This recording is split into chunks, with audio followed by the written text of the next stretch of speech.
Exception is nothing but errors. In system we get two type of error.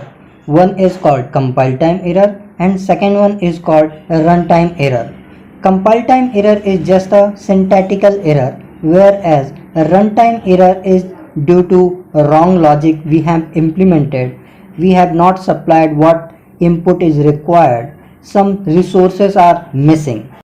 Compile time error is not that much dangerous, whereas a runtime error it is very much dangerous because it forces our program to terminate it abnormally.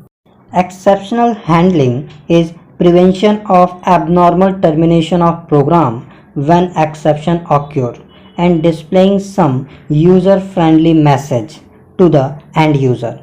For this, we are using try catch block.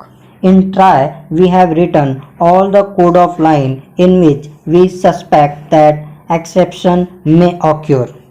In catch block, we write those code which we want to execute when any exception occur.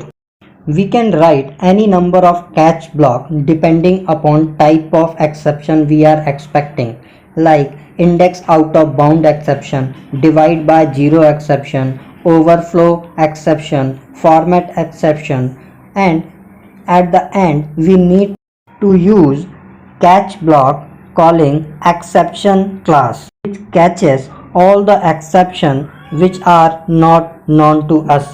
If we want to execute some line of code to which we want to execute it whether exception occur or not, those line of code we generally mention in finally code.